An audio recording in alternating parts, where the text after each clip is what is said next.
Hey, hey, hey, it's Deanne here. How are you? Happy Wednesday. Now, last week we talked about the root chakra, the foundational chakra, how you feel about safety and security, your survival. So, if you don't feel like you're open there, then I want you to go back to that previous video and work on eating those foods, those red foods, and also doing the grounding exercises and saying the mantras that we talked about in that video. Because you don't want to move on to the next chakra until you feel like the previous one is open and free and the energy is flowing through it. But if everything is good there and you've been working on all of those things, then join me here and we'll talk about the second chakra, which is the relationship chakra. So, as you can see, it's all about emotions to connect with others without losing yourself.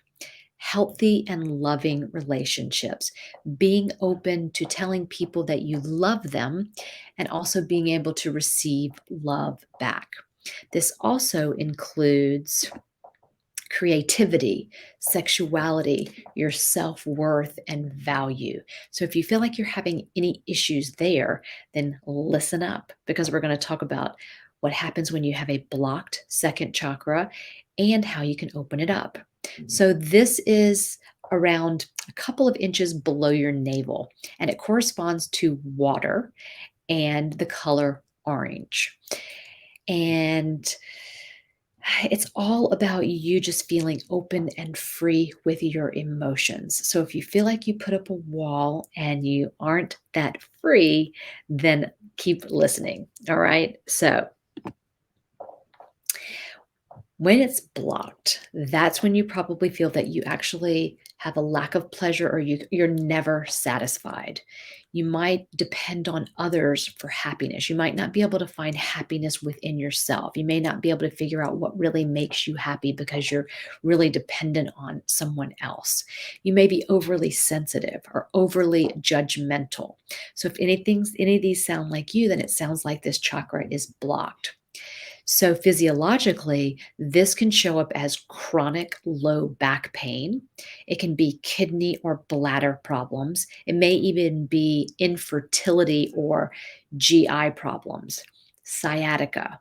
So, all of those things can come up when you have a block in this chakra. So, um, and there we go. So, what can you do about this?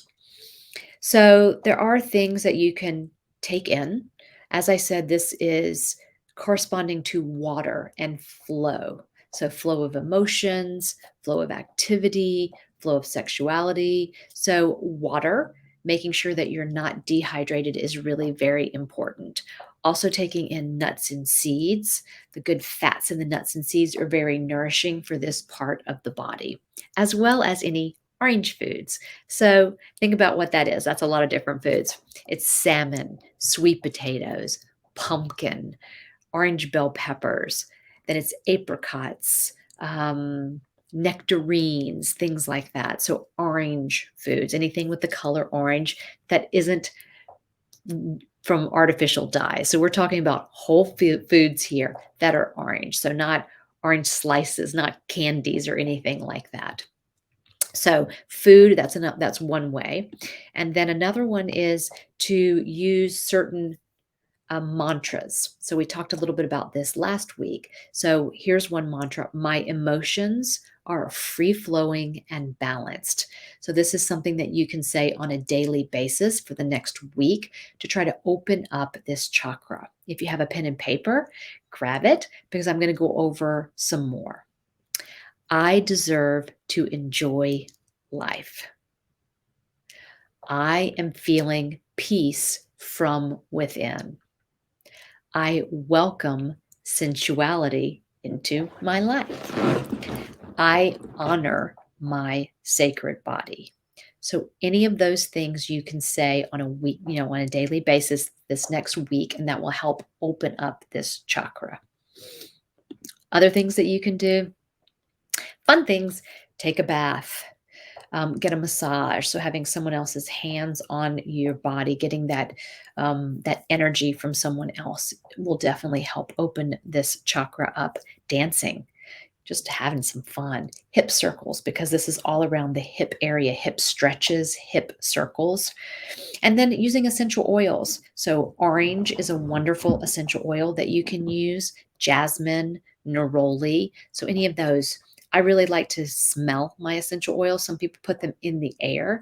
I like to do my deep breathing, so my belly breathing with my essential oils.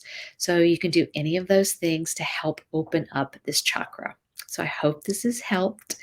And if you have any questions, if you want to dig deeper, I know this is a very quick review of this chakra, but if you have specific questions, you can always comment below.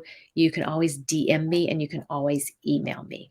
All righty. So work on these things this week and we will move up the energy pathways next week. Have a great Wednesday. Bye bye.